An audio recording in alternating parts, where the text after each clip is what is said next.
سبحان اللہ ما اجمل کا ما حسن کا ما اکمل کا نحمدہ ونصلی علی رسولہ النبی الکریم الامین اما بعد فاعوذ باللہ السمیع العلیم من الشیطان الرجیم بسم اللہ الرحمن الرحیم قال اللہ تبارک و تعالی فی القرآن الحکیم ان اللہ وملائکتہ یصلون علی النبی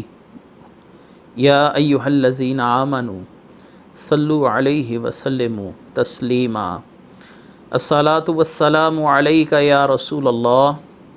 الصلاۃ والسلام علیک یا نبی اللہ الصلاۃ والسلام علیک یا شفیع المذنبین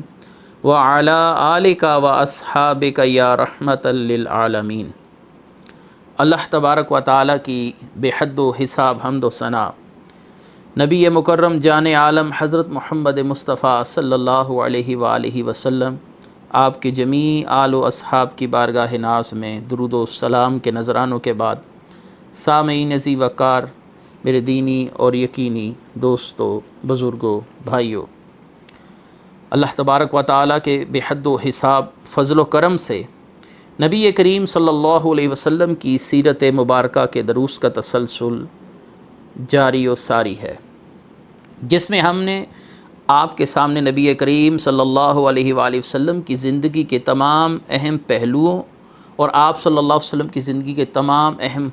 گوشوں پر گفتگو کرنے کی سعادت حاصل کی، اور اسی تسلسل کو مزید آگے بڑھاتے ہوئے ہم آپ کے پاس پھر ایک بار حاضر خدمت ہیں تاکہ اسی تسلسل کو آگے لیے چلیں۔ گزشتہ دروس میں آپ نے سماعت کیا کہ نبی کریم صلی اللہ علیہ وآلہ وسلم کے پاس بیعت عقبہ ثانیہ کے سلسلے میں کچھ اصحاب نے رسول اللہ صلی اللہ علیہ وسلم کی بارگاہ میں حاضری دی، اور آپ صلی اللہ علیہ وآلہ وسلم نے ان اصحاب کے لیے مصعب بن عمیر کو بطور مبلغ مدینہ شریف کے اندر روانہ کیا۔ مدینہ شریف میں سیدنا مصعب بن عمیر رضی اللہ تعالیٰ عنہ کی کاوشوں سے، کوششوں سے انتہائی اہم پیش رفت سامنے آئی، اور بہت تیزی کے ساتھ لوگوں نے اسلام قبول کیا۔ اس میں حکمت الہی بھی تھی، رسول اللہ صلی اللہ علیہ وسلم کی دعا کا نتیجہ بھی یہی تھا کہ یہ اسلام کے پھیلنے کے لیے ایک موضوع اور ایک بہتر ماحول میسر آئے۔ سیدنا مصعب بن عمیر رضی اللہ تعالیٰ عنہ کی انتھک اور جاں فشاں کوششوں نے مدینہ کے اندر اسلام کو پھیلانے میں ایک اہم کردار ادا کیا، لہٰذا سرزمین مدینہ، جس کا پرانا نام یثرب تھا، اب مسلمانوں کے لیے انتہائی موزوں مقام بنتا جا رہا تھا، کیونکہ وہاں پر اہل اسلام کی بڑھتی ہوئی تعداد اور اہل اسلام کی وفاداریاں جو وہ نبی کریم صلی اللہ علیہ وسلم کے لیے اپنے دلوں میں رکھتے تھے، یہ روز روشن کی طرح واضح ہو رہی تھیں۔ اسی سلسلے میں آپ صلی اللہ علیہ وآلہ وسلم کے وہ اصحاب جو مکہ شریف کے اندر کفار کے ظلم و ستم اور کفار کے مصائب و آلام کا نشانہ بن رہے تھے، اب ان لوگوں کے ذہنوں میں یثرب یعنی مدینہ کی طرف ہجرت کرنے کا داعیہ پیدا ہوا، کیونکہ مدینہ شریف بطور مسلم سٹیٹ ابھرتا ہوا ایک علاقہ تھا جو بطور مسلم سٹیٹ اب ظاہر ہو رہا تھا۔ یہاں پر مسلمانوں کی بڑھتی ہوئی تعداد، رسول اللہ صلی اللہ علیہ وسلم اور مکے میں موجود اپنے دیگر مسلمان بھائیوں کے لیے ہمدردیاں، یہ لاشعوری اور شعوری طور پر ان مسلمان بھائیوں کو اپنی طرف راغب کر رہی تھیں جو کہ مکہ شریف کے اندر مصائب و آلام کا نشانہ بن رہے تھے۔ لہٰذا اب ہم اس طرف لوٹتے ہیں کہ رسول اللہ صلی اللہ علیہ وسلم کی ہجرت سے پہلے کن کن لوگوں نے ہجرت کی اور ان کو کن آزمائشوں سے گزرنا پڑا۔ مدینہ کی طرف پہلی ہجرت کر کے جانے والی شخصیت جن کو سعادت نصیب ہوئی ہجرت کرنے کی، وہ سیدنا ابو سلمہ مخزومی رضی اللہ تعالیٰ عنہ کی ذات والا صفات ہے۔ آپ صلی اللہ علیہ وآلہ وسلم کے یہ پیارے صحابی کس آزمائش سے گزر کر مدینہ پہنچے اور کس تکلیف اور کس اذیت سے آپ کو مدینہ پہنچنا پڑا، یہ بھی آپ کے سامنے میں جب اس واقعے کو پیش کروں گا، اس سے یقیناً کسی بھی اہل ایمان کے دل کو بڑی تکلیف اور بڑی اذیت کا سامنا کرنا پڑے گا۔ یہ اپنے کنبے سمیت حبشہ کی طرف ہجرت کر کر جا چکے تھے اور نبی کریم صلی اللہ علیہ وآلہ وسلم کی جدائی میں حبشہ میں رہنا ان سے مشکل ہو چکا تھا، لہٰذا دل میں اسی محبت کے جذبے نے پھر سے زور پکڑا اور انہوں نے اپنا رخ دوبارہ مکے کی طرف کیا۔ ہجرت کے بعد جو حبشے کے حالات تھے وہ یقیناً مسلمانوں کے لیے انتہائی سازگار حالات تھے، لیکن بہرکیف رسول اللہ صلی اللہ علیہ وسلم سے دوری یہ بھی ان لوگوں کے لیے ایک بہت بڑی آزمائش تھی، لہٰذا حضرت سیدنا ابو سلمہ مخزومی رضی اللہ تعالیٰ عنہ یہ حبشے کی طرف ہجرت کر کے جا چکے تھے۔ اب رسول اللہ صلی اللہ علیہ وسلم کی یاد اور رسول اللہ صلی اللہ علیہ وآلہ وسلم کی محبت میں دوبارہ مکے کی طرف لوٹ آئے، اور جب یہاں پر لوٹ کر آئے تو قریش نے ان کو دوبارہ اسی رنج و علم، اسی تکلیف، اسی اذیت سے گزارنا شروع کیا جو کہ ہجرت حبشہ سے پہلے یہ برداشت کرتے رہے تھے۔ لہٰذا ابو سلمہ کو یہاں آ کر اس بات کا اندازہ ہوا کہ مسلمانوں کے لیے انتہائی مناسب، بہتر، سازگار حالات یہاں سے کئی سو میل دور ایک علاقہ یثرب ہے، یعنی مدینہ شریف، وہاں پر مسلمانوں کے لیے انتہائی حالات سازگار پیدا ہو چکے ہیں، اور یہ بات بھی عین ممکن ہے کہ نبی کریم صلی اللہ علیہ وآلہ وسلم ہجرت فرما کر یثرب کی طرف روانہ ہو جائیں۔ لہٰذا سیدنا ابو سلمہ مخزومی رضی اللہ تعالیٰ عنہ کے دل میں یثرب جانے کا جذبہ امڈ آیا، اور آپ کے دل کے اندر وہی جوش و ولولہ تھا کہ میں نبی کریم صلی اللہ علیہ وسلم کی ہجرت سے پہلے ہی مدینہ پہنچ جاؤں تاکہ اپنے آقا کریم صلی اللہ علیہ وآلہ وسلم کو وہاں پر آتا دیکھوں، اپنے ان مسلمان بھائیوں کی محبتوں کو سمیٹوں جو مجھ سے پہلے یثرب جا چکے ہیں یا یثرب کے رہنے والے موجود ہیں وہاں پر۔ لہٰذا ابو سلمہ مخزومی رضی اللہ تعالیٰ عنہ، آپ کی اہلیہ ام سلمہ اور آپ کا بیٹا سلمہ، یہ تین افراد ہیں جن تین افراد نے مکے کی طرف رخت سفر باندھا۔ ابو سلمہ اپنی زوجہ ام سلمہ کو اونٹ پر بٹھا کر تشریف لے جا رہے تھے، اور آپ کا نومولود بچہ یعنی سیدنا سلمہ رضی اللہ تعالی عنہ جو اس وقت بہت ہی چھوٹی حالت میں تھے، آپ کہہ سکتے ہیں کہ وہ بہت عمر کے اندر کم سن تھے، اپنی والدہ کی گود میں تھے، تو راستے میں کفار میں ایک شخص نے، مغیرہ بن عبداللہ جس کا نام بتایا جاتا ہے، اس شخص نے سیدنا ابو سلمہ کو ہجرت کرتے ہوئے دیکھ لیا اور آپ کو روک کر پوچھنے لگا کہ تم لوگ کہاں جا رہے ہو؟ ابو سلمہ نے کہا کہ ہم اپنی مرضی سے یثرب کی طرف روانہ ہو رہے ہیں۔ اس شخص نے کہا کہ اگر تم اپنی مرضی سے روانہ ہو رہے ہو اس پر ہمیں کوئی حرج نہیں، لیکن ہماری مرضی کے خلاف تم جانا چاہو تو جا سکتے ہو، لیکن ہماری یہ بچی یعنی ام سلمہ کی طرف اس کا اشارہ تھا، ابو سلمہ کی اہلیہ کی طرف، تم اسے اپنی مرضی سے اپنے ساتھ نہیں لے جا سکتے، لہٰذا اگر تم ہجرت کرنا چاہتے ہو تو کرو، لیکن ہم اپنی بیٹی ام سلمہ تمہارے ساتھ روانہ نہیں کریں گے۔ اسی اثنا میں اس تلخ کلامی کی خبر سیدنا ابو سلمہ رضی اللہ تعالیٰ عنہ کے قبیلے کو بھی مل گئی،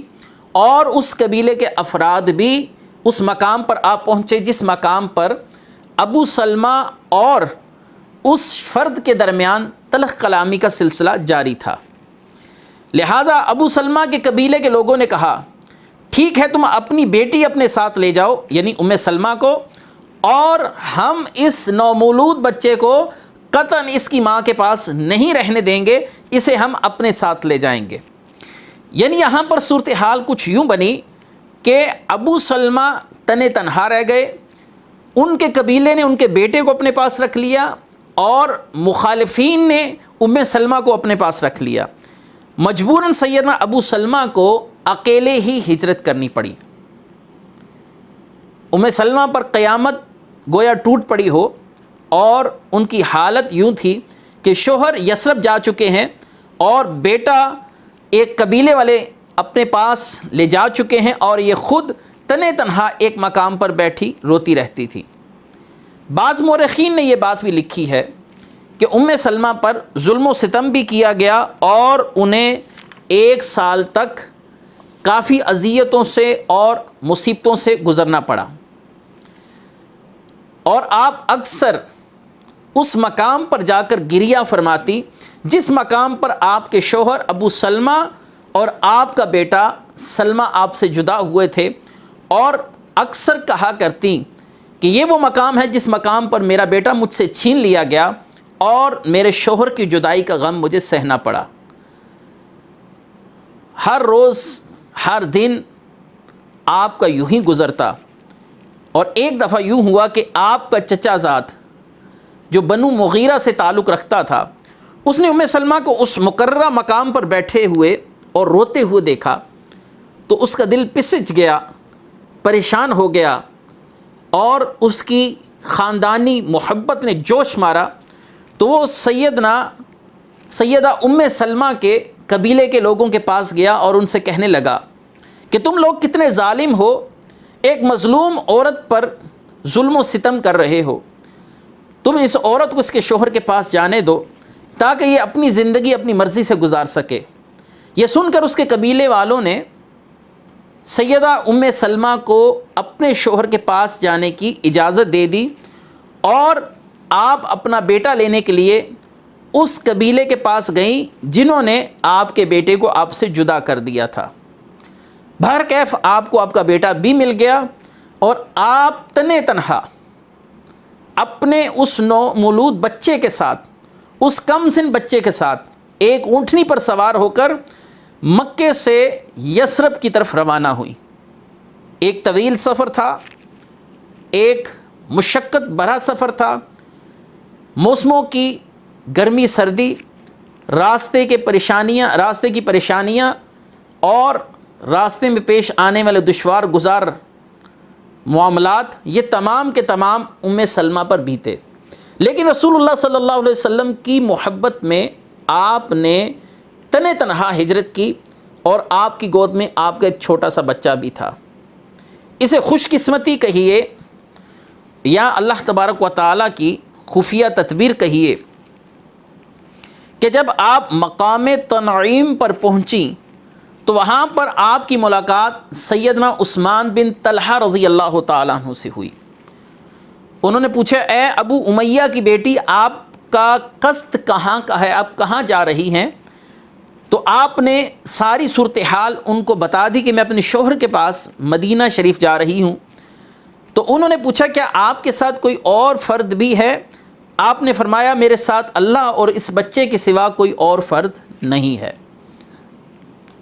عثمان بن طلحہ نے آپ کو انتہائی عزت احترام کے ساتھ اپنے ساتھ لیا اور اونٹ کی نکیل پکڑ کر چل دیے۔ راستے میں عثمان بن طلحہ کا حسن سلوک،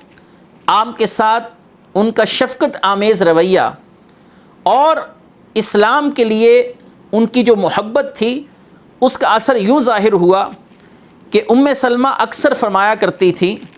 کہ میں نے بہترین اشخاص میں عثمان بن طلحہ کو سب سے بہتر پایا۔ آپ فرماتی، وما رأیت صاحبا قط کان اکرم من عثمان بن طلحہ، کہ میں نے عثمان بن طلحہ جیسا کوئی صاحب شریف النفس کریم النفس فرد نہیں دیکھا۔ بہرکیف آپ کو آپ کے شوہر کے پاس پہنچا دیا گیا۔ یہ تو ایک داستان ہے جو ایک چھوٹے سے کنبے پر بیتی۔ خود اندازہ کیجئے کہ صحابہ کرام میں ہر فرد اپنے لیے ایک الگ داستان رکھتا ہے۔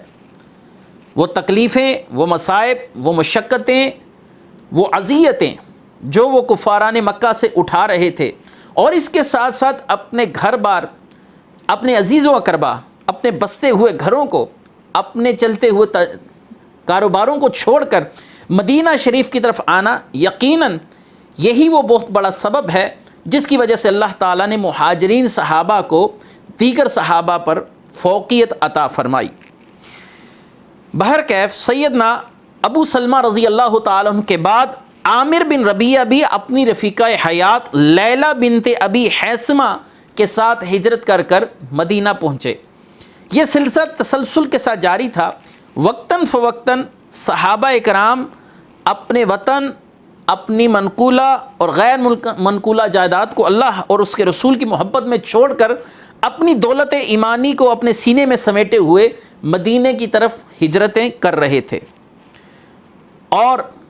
یہاں پر ایک اور واقعہ جو بڑا ہی قابل غور ہے، جس کو حافظ ابن کثیر نے اپنی سیرت کے اندر نقل کیا، وہ یہ ہے کہ عبداللہ بن حجش اور آپ کے بھائی عبید اللہ بن حجش یہ بھی مدینہ شریف پہنچے، اور کمال کی بات یہ ہے کہ ان کی زوجہ محترمہ وہ ابو سفیان کی بیٹی جن کا نام الفارعہ تھا، اور ان کی والدہ کا نام امیمہ تھا جو سردار بنو ہاشم جناب عبد المطلب کی صاحبزادی تھیں۔ تو لہٰذا یہ بھی اپنے تمام رفقا، اپنے تمام عزیز و اقربا، اہل و عیال کو چھوڑ کر، اور جو بڑی قابل غور بات ہے کہ یہ آنکھوں سے نابینا بھی تھے، اس حال میں اس معذوری کے ساتھ مکہ سے مدینہ پہنچنا یقیناً یہ رسول اللہ صلی اللہ علیہ وسلم کی محبت کا منہ بولتا ثبوت ہے۔ اور یاد رہے کہ ان سب افراد کے ساتھ ساتھ نبی کریم صلی اللہ علیہ وآلہ وسلم کے لیے انصار کا جذبہ بڑھتا جا رہا تھا کہ یہ لوگ جیسے ہجرت کر کے یہاں پر آ پہنچے ہیں، ایسے ہی کاش نبی کریم صلی اللہ علیہ وآلہ وسلم بھی ہمارے پاس تشریف لائیں۔ یہاں پر یاد رہے کہ حضرت عمر فاروق رضی اللہ تعالیٰ عنہ نے نبی کریم صلی اللہ علیہ وسلم کی ہجرت سے قبل ہجرت فرمائی۔ آپ کے ساتھ آپ کے بھائی سیدنا زید بن خطاب یہ بھی شامل تھے، اور یاد رہے کہ زید بن خطاب نے غزوہ جنگ یمامہ میں، جس کے اندر مسیلمہ کذاب کے خلاف جنگ لڑی گئی، اس جنگ کے اندر آپ نے شہادت نوش فرمائی۔ یہاں پر آپ کو میں کفار کا ایک دھوکہ اور فریب بھی بتاتا چلوں کہ انہوں نے نبی کریم صلی اللہ علیہ وسلم کے بغض میں اندھے ہو کر کس حد تک جا کر اپنے عزیز و اقربا کے ساتھ جھوٹ بولا، اپنے عزیز و اقربا کے ساتھ یہ عیاری اور مکاری والا معاملہ کرتے رہے۔ جب حضرت عمر فاروق رضی اللہ تعالیٰ عنہ نے ہجرت کا پروگرام بنایا تو آپ نے عیاش بن ابو ربیعہ اور حشام بن العاص کو بھی اپنے ساتھ ہجرت کرنے کی دعوت دی، اور بنو غفار کے تالاب یعنی تنازب کے پاس اکٹھے ہو کر یہاں سے اکٹھے نکلنے کا پروگرام بنایا گیا۔ تینوں افراد اس بات پر متفق ہو گئے کہ ہم 3 افراد اسی مقام پر ملیں گے، اور اگر کوئی شخص کسی وجہ سے نہ آ سکا تو باقی افراد اس کا انتظار نہیں کریں گے اور رخت سفر باندھ کر یثرب کی طرف یعنی مدینہ کی طرف روانہ ہو جائیں گے۔ لہٰذا عیاش بن ابی ربیعہ، حشام بن العاص اور حضرت عمر فاروق رضی اللہ تعالیٰ عنہ مقررہ دن اور مقررہ وقت طے کر کر اپنی اپنی منزلوں کی طرف روانہ ہوئے۔ یہاں پر یاد رہے کہ عیاش بن ابی ربیعہ یہ مقررہ وقت اور مقررہ دن اس مقام پر پہنچ گئے جہاں پر انہوں نے حضرت عمر فاروق رضی اللہ تعالیٰ عنہ کے ساتھ ملاقات کرنی تھی، لیکن حشام بن العاص کو ان کے عزیز و اقربا نے اور بعض روایات میں کفاران مکہ نے ہجرت سے روک دیا۔ لہٰذا حضرت عمر فاروق رضی اللہ تعالیٰ عنہ اور عیاش بن ابی ربیعہ یہ 2 افراد ہجرت کر کر وہاں سے نکلنے کے لیے تیار ہوئے۔ حضرت عمر فاروق رضی اللہ تعالیٰ عنہ کا رعب ہے، دبدبہ ہے، اور آپ کی شخصیت کا جلال اور آپ کی وجاہت ہے، آپ کا مرتبہ ہے کہ آپ ہجرت کرنے سے پہلے مکہ شریف کے اندر تشریف لائے،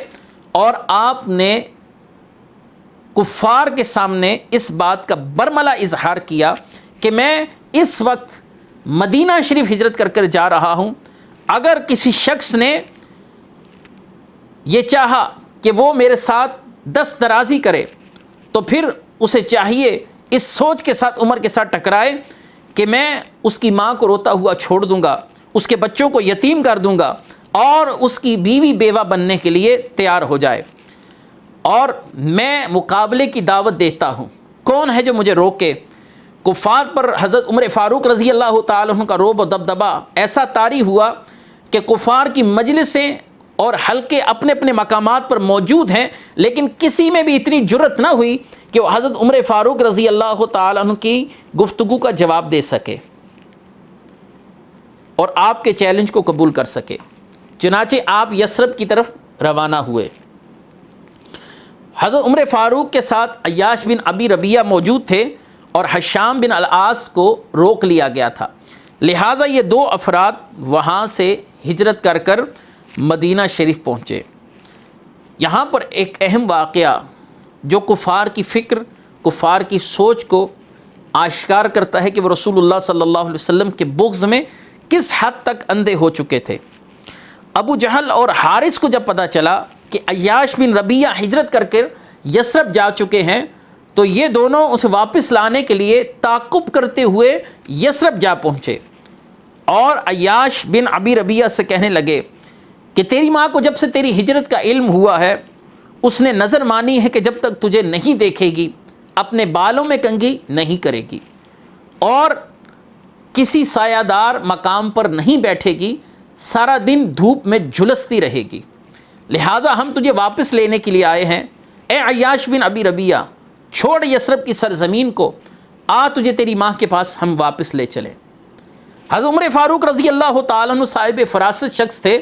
آپ نے فرمایا اے عیاش، یہ تیرے ساتھ جھوٹ بول رہے ہیں اور تیرے ساتھ مکاری کر رہے ہیں، یہ لوگ تجھے لے جا کر پھر اسی ظلم و ستم کا نشانہ بنائیں گے اور اب مزید تجھ پر ظلم و ستم کے پہاڑ توڑے جائیں گے، کیونکہ تو انہیں چھوڑ کر ایک بار مدینہ شریف کی طرف آنے میں کامیاب ہو چکا ہے، اب تو ان کے چنگل میں گیا تو یقیناً پھر تیرے ساتھ وہ معاملہ کریں گے جو تیری برداشت سے باہر ہو جائے گا۔ عیاش بن ربیعہ کے دل میں اپنی ماں کی محبت اور اپنی ماں کے لیے ہمدردی کا جذبہ امڈ آیا اور وہ ابو جہل اور حارث کی باتوں میں آ گئے اور انہوں نے واپسی کا پروگرام تشکیل دیا کہ میں ان دو افراد کے ساتھ واپس مکے کی طرف لوٹ جاؤں گا۔ حضرت عمر فاروق رضی اللہ تعالیٰ عنہ نے فرمایا عیاش، مجھے ان دونوں اشخاص پر قطعاً بھروسہ نہیں، ہو سکتا ہے کہ تجھے راستے میں قتل کر دیں یا تیرے ساتھ کچھ سختی والا معاملہ کریں، میں تجھے اپنی اونٹنی سونپ دیتا ہوں، یہ اونٹنی بھاگنے میں تمام اونٹوں پر فوقیت رکھتی ہے، اگر کوئی ایسا خطرہ محسوس کرے تو اپنی اونٹنی کا رخ یثرب کی طرف کر کر اس کو ایڑی سے مارنا اور تو یثرب کی طرف بخیر و عافیت واپس پہنچ جائے گا، ابو جہل اور حارث تجھے پکڑنے میں ناکام رہیں گے۔ یہ بات آپ نے عیاش بن ابی ربیعہ رضی اللہ تعالیٰ عنہ سے فرما کر انہیں روانہ کیا۔ عیاش بن ابی ربیعہ نے کہا کہ میں یہ چاہتا ہوں کہ اپنی ماں کو ایک بار دیکھ لوں اپنی آنکھوں سے، اور جو میں وہاں پر کافی مال و دولت چھوڑ آیا ہوں وہ بھی لے آؤں۔ عمر فاروق رضی اللہ تعالیٰ عنہ نے بہر کیف کافی روکنے کی کوشش کی، لیکن عیاش بن ابی ربیعہ نے حضرت عمر فاروق رضی اللہ تعالیٰ عنہ کی بات نہ مانی اور حارث اور ابو جہل کے ساتھ واپس لوٹ آئے۔ جب یہ دونوں افراد واپس پہنچ رہے تھے، آ رہے تھے، راستے میں ابو جہل اور حارث نے مشترکہ طور پر منصوبہ بنایا کہ ہم اسی اونٹنی پر سوار ہو جاتے ہیں جس اونٹنی پر عیاش بن ابی ربیعہ سوار ہیں، تاکہ یہ ہم سے فرار نہ ہو سکے۔ لہٰذا ابو جہل نے کہا اے میرے بھائی، میں نے اپنی اونٹنی کو بڑی ہی مشقت میں ڈالا ہے، اب وہ تھک گئی ہے، میں یہ چاہتا ہوں کہ تمہاری ناقہ یعنی تمہاری اونٹنی پر تمہارے پیچھے سوار ہو جاؤں تاکہ میرا اونٹ کچھ سستا لے اور تازہ دم ہو جائے۔ لہٰذا عیاش ان کی باتوں میں آ گئے اور ایسے ہی حارث نے بھی اپنا عذر پیش کیا، تو عیاش نے ان دونوں افراد کو اپنے ساتھ اپنی اونٹنی پر سوار کر لیا اور اپنی اونٹنی پر سوار کرنے کے ساتھ ہی اب ان کے لیے واپس لوٹنے کا جو راستہ تھا وہ بند ہو گیا۔ یہ حضرت عمر فاروق رضی اللہ تعالیٰ عنہ کی جو بتائی ہوئی ترکیب تھی، اس ترکیب کا حل کرنے کے لیے ان دونوں افراد نے یہ معاملہ کیا۔ ان دونوں افراد نے اپنے طے شدہ منصوبے کے مطابق عیاش بن ابی ربیعہ کو راستے میں ہی پکڑ کر ہاتھوں اور پاؤں کو رسیوں سے مضبوطی سے جکڑ لیا اور انہیں لے کر اس حال میں مکے میں داخل ہوئے کہ لوگوں کے ٹھٹ کے ٹھٹ، یعنی گروہ کے گروہ عیاش بن ابی ربیعہ کو دیکھنے کے لیے مکے سے باہر آ چکے تھے۔ یہ حضرات کہتے جا رہے تھے، یا اہل مکہ ہاکذا فافعلوا بسفہائکم کما فعلنا بسفیہنا ھذا، اے مکے والو تم بھی اپنے احمقوں کے ساتھ یہی سلوک کرو جو ہم نے عیاش بن ابی ربیعہ کے ساتھ کیا، اس احمق کے ساتھ ہم نے رویہ کیا۔ دونوں نے اپنی باری باری اپنے دل کی بھڑاس عیاش بن ابی ربیعہ پر 100 درے لگا کر نکالی۔ حضرت عمر فاروق رضی اللہ تعالیٰ عنہ کی وہ بات عیاش بن ابی ربیعہ کو یاد آئی کہ ابو جہل اور حارث تیرے ساتھ دھوکہ کریں گے، لیکن اب کچھ ہو نہیں سکتا تھا۔ یہ دونوں افراد نے عیاش بن ابی ربیعہ کو قابو کر لیا اور ان کی والدہ نے یہ قسم کھائی کہ جب تک میرا بھی یہ بیٹا اسلام کو ترک نہیں کرے گا تو اس کی رسیاں اس کے جسم سے نہ جدا کی جائیں اور اس کو تڑپ تڑپ کر مرنے کے لیے دھوپ میں چھوڑ دیا جائے۔ عیاش اور حشام بن العاص ان دونوں پر ظلم و ستم کے پہاڑ توڑ دیے گئے۔ ایک روایت کے مطابق یہ دونوں اسلام سے برگزشتہ ہو گئے، یعنی اسلام سے پھر گئے، لیکن یہ روایت کثیر مورخین سیرت نگاروں کی تصریحات کے خلاف ہے، کیونکہ نبی کریم صلی اللہ علیہ وسلم جب مدینہ پہنچے تو 40 دنوں تک ہر دن ہر صبح کی نماز کے بعد ان دونوں افراد کی نجات کے لیے دعا مانگتے رہے کہ اے اللہ حشام عیاش بن ابی ربیعہ اور حشام بن العاص کو کفار کے ظلم و ستم سے پناہ عطا فرما۔ اگر یہ دونوں افراد معاذ اللہ مرتد ہو گئے ہوتے تو نبی کریم صلی اللہ علیہ وسلم ان کی نجات کے لیے کبھی بھی دعا نہ فرماتے۔ آپ صلی اللہ علیہ وآلہ وسلم ان کے لیے دعا فرماتے رہے۔ حضور صلی اللہ علیہ وسلم کا ان کی نجات کے لیے دعا فرمانا یہ اس بات کا واضح ثبوت ہے کہ ان لوگوں نے کفار کے مصائب اور کفار کی طرف سے اذیتوں پر اپنا دین نہیں چھوڑا تھا۔ ان دونوں کے لیے رسول اللہ صلی اللہ علیہ وسلم کا دعا مانگنا ان کے مسلمان ہونے کی بڑی دلیل ہے۔ قریش نے ان دونوں کو محبوس کر دیا، کئی سال وہ ان کی قید میں رہے، اور 2 ہجری میں جنگ بدر ہوئی۔ مسلمانوں نے کفار مکہ کے 70 آدمیوں کو جب قیدی بنا لیا، ولید بن ولید حضرت خالد کے بھائی بھی تھے اور ان جنگی قیدیوں میں بھی تھے۔ خالد اور حشام نے اپنے بھائی ولید کا فدیہ عطا کیا اور انہیں رہا کر کے واپس مکہ لے آئے۔ مکہ پہنچ کر ولید نے اسلام کا اعلان کر دیا۔ ان کے دونوں بھائی بہت زیادہ برہم ہوئے، ناراض ہوئے، اور ولید کو کہا اگر تم مسلمان ہو گئے تھے تو پہلے اعلان کر دیتے، ہم تمہارا فدیہ دینے سے تو کم از کم بچ جاتے۔ ولید نے کہا اگر میں اس وقت مسلمان ہونے کا اعلان کر دیتا تو ممکن ہے کہ کچھ لوگ یہ گمان کرتے کہ میں نے فدیہ سے بچنے کے لیے اعلان اسلام کیا ہے۔ میں اس بات کو قطعاً پسند نہیں کرتا کہ لوگ میرے متعلق اس غلط فہمی میں مبتلا ہو۔ اس کے بعد ولید بن ولید ہجرت کر کر مکہ سے دوبارہ مدینہ شریف تشریف لے آئے۔ نبی کریم صلی اللہ علیہ وسلم کو عیاش بن ابی ربیعہ اور حشام بن العاص کی فکر کافی پریشان کرتی تھی۔ آپ صلی اللہ علیہ وسلم نے ایک دفعہ فرمایا کہ من لی بعیاش ابن ابی ربیعہ و حشام ابن العاص، کہ کون ہے جو عیاش بن ابی ربیعہ اور حشام بن العاص کو میرے پاس لائے۔ یہی ولید بن ولید جو خالد بن ولید کے بھائی تھے، یہ مجمع میں سے کھڑے ہوئے اور کہنے لگے یا رسول اللہ صلی اللہ علیہ وسلم، یہ خدمت میں سر انجام دوں گا کہ ان دونوں افراد کو آپ تک پہنچاؤں۔ اسی حکم کی تکمیل کے لیے آپ مکے کی طرف تن تنہا روانہ ہوئے اور چھپتے چھپاتے ہوئے مکہ جا پہنچے۔ آپ کی خوش قسمتی، اللہ کی طرف سے خصوصی معاونت کہیے، اللہ کی طرف سے خصوصی مدد کہیے کہ آپ نے ایک عورت کو جاتے ہوئے دیکھا جو سر کے اوپر کھانا رکھ کر کسی طرف جا رہی تھی۔ آپ نے اس سے پوچھا کہ اللہ کی بندی تو کدھر جا رہی ہے؟ اس نے جواب دیا ان 2 قیدیوں کو کھانا پہنچانے جا رہی ہو جو کہ ہماری قید میں ہیں۔ آپ سمجھ گئے یقیناً یہ حشام بن العاص ہیں اور عیاش بن ابو ربیعہ ہے۔ لہٰذا آپ نے اس عورت کا پیچھا کیا اور اس مکان کو دیکھ لیا جس مکان کے اندر کفار نے ان دونوں افراد کو قید کر رکھا تھا۔ لہٰذا ولید رات کے آخری پہر اس مکان کی دیوار کو پھلانگ کر اندر جا پہنچے اور آپ نے اپنی تلوار کے وار سے ان کی رسیاں کاٹ دیں اور ان دونوں افراد کو لے کر ولید جب راستے میں تھے تو ان کی انگلی زخمی ہو گئی اور انہوں نے ایک بہت ہی خوبصورت شعر فرمایا، حل انت الا اصبع دمیتی وفی سبیل اللہ ما لقیتی، تو کیا ہے ایک انگلی ہی ہے جس سے خون بہنے لگا، تجھے یہ تکلیف اللہ کے راستے میں ہوئی ہے کیونکہ مجھے رسول اللہ صلی اللہ علیہ وسلم نے ان دونوں اشخاص کی رہائی کے لیے روانہ کیا ہے۔ دونوں اشخاص کو لے کر رسول اللہ صلی اللہ علیہ وسلم کی بارگاہ میں پہنچے۔ عیاش بن ابی ربیعہ حضرت عمر کے ساتھ مدینہ آپ پہنچے تھے۔ حارث اور ابو جہل دھوکے کے ساتھ ان کو واپس لے گئے اور دوبارہ قید کر لیا۔ حشام بن العاص مکے سے نکل ہی نہ سکے، لہٰذا یہ ان تین لوگوں کی مختصر سی داستان ہے۔ صاحب مواہب الدنیا اور اس کی شرح زرقانی کے اندر یہ بات بھی موجود ہے کہ حضرت عمر کے ساتھ آپ کے بھائی زید بن خطاب بھی ہجرت کر مدینہ شریف آئے تھے۔ دیگر مورخین نے تو اس مسئلہ پر خاموشی رکھی ہے، لیکن المواہب الدنیا میں امام قسطلانی اور امام زرقانی کی رائے شرح زرقانی المواہب الدنیا کے اندر یہی ہے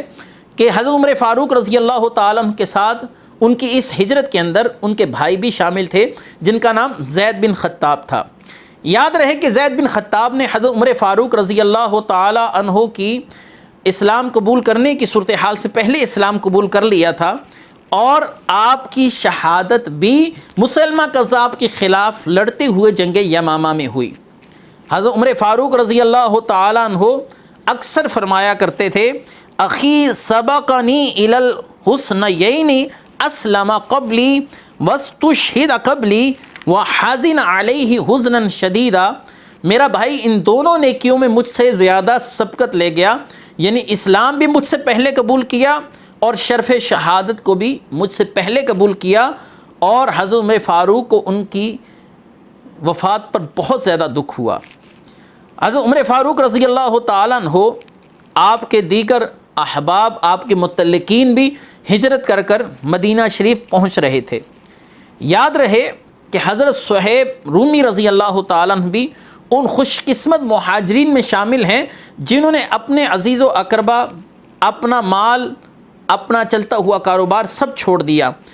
حضرت صہیب کا تعلق، صہیب رومی کا تعلق اصل میں دریائے فرات یا دریائے دجلہ کے ساحل پر واقع ایک گاؤں کے ساتھ تھا۔ جب رومی لشکر نے حضرت صہیب رضی اللہ تعالیٰ عنہ کو قیدی بنا لیا، اس علاقے پر چڑھائی کی، تو اس کے بعد حضرت صہیب رومی کو اپنی قید میں لے جا کر اپنے ساتھ قیدی بنا لیا گیا۔ جنگی قیدی جب یہ بن گئے تو یہ بہت کم سن تھے، ان کی عمر چھوٹی تھی۔ رومیوں نے انہیں بنو کلب کے کسی شخص کے ہاتھوں فروخت کر دیا، وہ انہیں لے کر مکہ آیا اور عبداللہ بن جدعان نے اس شخص سے لے کر سیدنا صہیب رومی کو آزاد کر دیا۔ حضرت صہیب رومی جو کہ رومیوں کی قید سے مکے تک آپ پہنچے تھے، آپ نے مکہ میں ہی رہائش اختیار کی، نبی کریم صلی اللہ علیہ وسلم کے ہاتھ پر اسلام قبول کیا اور مسلمان ہو گئے۔ عمار بن یاسر جیسے جلیل القدر صحابی اور صہیب رومی دونوں نے ایک ہی دن کے اندر اسلام قبول کیا تھا۔ اور یہاں پر یہ بات بھی قابل غور ہے کہ صہیب رومی جو ابتداً انتہائی غریب تھے اور ایک آزاد کردہ فرد تھے، انہوں نے مکہ شریف کے اندر ایک کاروبار کی بنیاد رکھی اور اللہ تعالیٰ نے اس کاروبار میں خوب برکت عطا فرمائی، اور صہیب رومی کا شمار مکہ شریف کے عظیم اور جلیل القدر تاجروں میں ہونے لگا۔ صہیب رومی کی ایک بات بڑی ہی دلچسپ تھی، آپ ظریفانہ طبیعت کے حامل شخص تھے، یعنی مزاح آپ کی طبیعت کے اندر بہت غالب تھا، اور آپ اکثر اوقات ایسی گفتگو فرماتے کہ نبی کریم صلی اللہ علیہ وسلم کے چہرے اقدس پر تبسم آ جاتا۔ ان کے ظریفانہ باتوں سے نبی کریم صلی اللہ علیہ وسلم خوب محظوظ ہوتے، اور آپ صلی اللہ علیہ وآلہ وسلم نے ایک دفعہ دیکھا کہ صہیب رومی نے اپنی ایک آنکھ کے آگے ہاتھ رکھا ہوا ہے اور اس آنکھ میں کچھ تکلیف یا اذیت کا معاملہ ہے۔ آپ صلی اللہ علیہ وسلم نے ارشاد فرمایا، اے صہیب تجھے کیا ہوا؟ صہیب رومی کہنے لگے، یا رسول اللہ صلی اللہ علیہ وسلم میری آنکھ دکھتی ہے۔ آپ صلی اللہ علیہ وسلم نے جب ان کے سامنے کھجوریں اور روٹی پڑی ہوئی دیکھی تو آپ نے فرمایا کہ آنکھ بھی دکھ رہی ہے اور تم کھجور روٹی کھانا چاہتے ہو؟ تو صہیب ہنس کر کہنے لگے یا رسول اللہ صلی اللہ علیہ وسلم میں اس آنکھ کی طرف سے کھانا نہیں کھا رہا، میں دوسری آنکھ کی طرف سے کھانا کھا رہا ہوں۔ نبی کریم صلی اللہ علیہ وسلم یہ سن کر بہت محظوظ ہوئے اور تبسم فرمایا۔ صہیب رومی مکہ میں ہی کاروبار کرتے تھے جو بہت وسیع پیمانے پر پھیل چکا تھا۔ آپ کے کاروبار میں اللہ نے، جیسا کہ میں نے پہلے عرض کی، بہت برکت عطا کی اور آپ انتہائی اطمینان کی زندگی بسر کر رہے تھے۔ لیکن پھر رسول اللہ صلی اللہ علیہ وسلم کی غلامی میں آتے ساتھ ہی آپ پر حالات تنگ ہونا شروع ہو گئے۔ ظاہری سی بات ہے کہ نبی کریم صلی اللہ علیہ وآلہ وسلم جیسی شخصیت اگر کفار کے ظلم و ستم سے محفوظ نہیں، جن کا خاندانی بیک گراؤنڈ، خاندانی طور پر ان کی وجاہت، رسول اللہ صلی اللہ علیہ وسلم کا کردار، آپ کا حسن، آپ کا ہر کمال یہ کفار پر ظاہر تھا، لیکن اس کے باوجود وہ رسول اللہ صلی اللہ علیہ وسلم پر دست درازی کرنے سے باز نہ آئے، تو ان حالات میں صہیب رومی ان کے لیے کس اہمیت کے حامل ہو سکتے ہیں؟ لہٰذا انہوں نے صہیب رومی پر بھی اپنے ظلم و ستم توڑنا شروع کیے۔ صہیب رومی نے مکہ شریف چھوڑ کر مدینہ شریف جانے کی نیت کی اور ہجرت کے لیے رخت سفر باندھا، لیکن مکے کے کچھ افراد نے آپ کو روک لیا اور کہا اگر تم اپنا سارا مال ہمارے حوالے کر دو تو ہم تمہیں پھر مدینہ جانے دیں گے۔ صہیب رومی نے اپنا سارا مال و متاع جو کمایا تھا وہ ان کے سپرد کر دیا اور مدینہ شریف پہنچے۔ جب اس بات کی اطلاع نبی کریم صلی اللہ علیہ وسلم کو پہنچی تو آپ نے فرمایا رابع صہیب، کہ صہیب رومی نے انتہائی فائدہ مند سودا کیا ہے، یعنی انہوں نے بہت ہی اچھا سودا کیا ہے کہ اپنی زندگی کی تمام جمع پونجی لوٹا کر اللہ اور اس کے رسول کی محبت میں مدینے کی طرف آ پہنچے ہیں۔ اس کے بعد نبی کریم صلی اللہ علیہ وآلہ وسلم کی ہجرت کے اسباب محرکات اس کی طرف آتے ہیں کہ رسول اللہ صلی اللہ علیہ وآلہ وسلم کو شہید کرنے کا پروگرام کیسے بنایا گیا، اور پھر رسول اللہ صلی اللہ علیہ وسلم کو جو ہجرت کرنے کا حکم دیا گیا، اس ہجرت میں سیدنا ابو بکر صدیق رضی اللہ تعالیٰ عنہ کے آپ کے ساتھ رہے اور اس کے محرکات کیا رہے۔ لہٰذا یہ گفتگو ہم یہیں پر چھوڑتے ہیں اور نبی کریم صلی اللہ علیہ وآلہ وسلم کی ہجرت کے محرکات اسباب کو لے کر پھر حاضر ہوں گے، اور اس میں ہم اس بات پر بھی تفصیلی گفتگو کریں گے کہ مستشرقین کا کہنا کہ رسول اللہ صلی اللہ علیہ وسلم نے حالات و واقعات سے تنگ آ کر مکہ شریف کو چھوڑا اور مدینے کی طرف راہ فرار اختیار کی، یہ وہ سوال ہے جو مستشرقین عمومی طور پر اس مقام پر اٹھاتے ہیں۔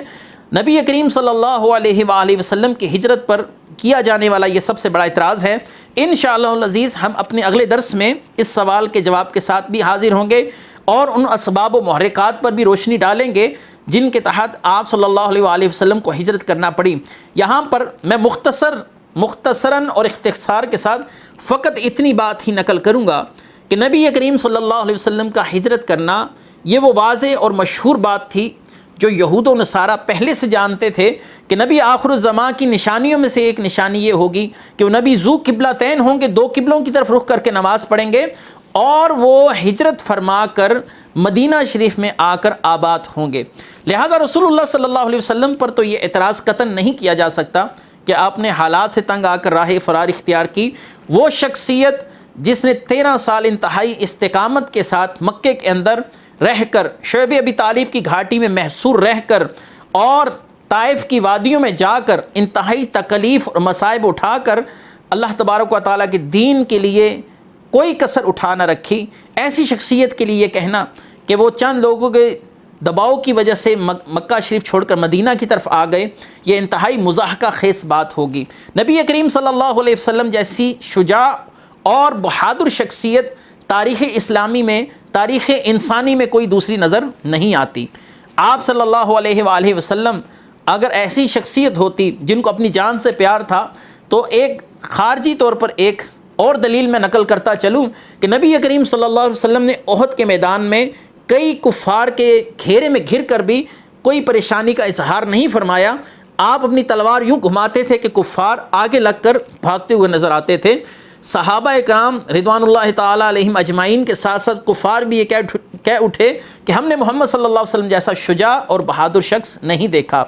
آپ صلی اللہ علیہ وسلم کا ہجرت کرنا یہ اللہ کے حکم سے تھا۔ آپ کی ولادت سے پہلے ہی انبیاء علیہم السلام اپنی قوموں کو اور آسمانی کتابوں میں یہ بات منقول تھی، مشہور تھی کہ وہ نبی ہجرت کر کر مدینہ کی طرف ہی تشریف لائیں گے اور مدینہ شریف ان کی اسٹیٹ بنے گا۔ اس لیے یہود پہلے سے رسول اللہ صلی اللہ علیہ وسلم کے منتظر تھے اور آپ صلی اللہ علیہ وسلم کے وسیلے سے دعائیں مانگتے آ رہے تھے۔ اللہ تبارک و تعالی ہمیں دین اسلام کا فہم عطا فرمائے۔ وآخر دعوانا ان الحمد للہ رب العالمین۔ سبحان اللہ